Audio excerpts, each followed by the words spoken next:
অলিম্পিকের খবর, নারীদের বাস্কেটবল ম্যাচ দিয়ে শেষ হলো অলিম্পিকের ৩৩তম আসর। ফ্রান্সকে হারিয়ে স্বর্ণপদক জেতে যুক্তরাষ্ট্র। ১৬ দিনের প্যারিস অলিম্পিকে ৪০টি স্বর্ণসহ মোট ১২৬টি পদক নিয়ে শীর্ষে যুক্তরাষ্ট্র। সমান সংখ্যক স্বর্ণপদক পেল। মোট ৯১ পদক নিয়ে দ্বিতীয় স্থানে রয়েছে চীন। তৃতীয় স্থানে থাকা জাপান পেয়েছে ২০টি স্বর্ণ। ভাঙল মিলন মেলা। যুক্তরাষ্ট্র নারী বাস্কেটবল দলের স্বর্ণজয়ের ম্যাচ দিয়ে পর্দা নামল প্যারিস অলিম্পিকের। হাসি কান্না তর্ক বিতর্কে দারুণ কেটেছে এবারের আসর।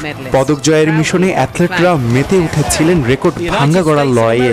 ২০৬টি দেশে ১০,০০০ ক্রীড়াবিদের পদচারণায় মুখর হয়ে উঠেছিল প্যারিস, যেখানে তারা ৩২টি খেলা ৩২৯টি ইভেন্টে অংশ নেন। প্রথম পদকের খেলা শেষ হয় উদ্বোধনীয় দিনে। এরপর ৩২৯টি স্বর্ণ লড়াই শেষে ৪০টি স্বর্ণ পদক নিয়ে সবার উপরে যুক্তরাষ্ট্র। সমান সংখ্যক স্বর্ণ জিতলেও রৌপ্য ও ব্রোঞ্জ মিলে মোট পদকের সংখ্যা ৯১টি হওয়ায় দ্বিতীয় হয় চীন। উদ্বোধনী অনুষ্ঠানের ডিরেক্টর টমাস জোলি পরিচালনা করেন সমাপনী অনুষ্ঠানও। আতশবাজির ঝলকানির সঙ্গে ১০০ পারফর্মার, অ্যাক্রোবট, ডান্সার ও সার্কাস রং ছড়ায় সমাপনী অনুষ্ঠানে। ২০২৮ সালের অলিম্পিক আয়োজক যুক্তরাষ্ট্রের হাতে তুলে দেওয়া হয় অলিম্পিকের মশাল। আসমাউল মুত্তাকিন, নিউজ 24।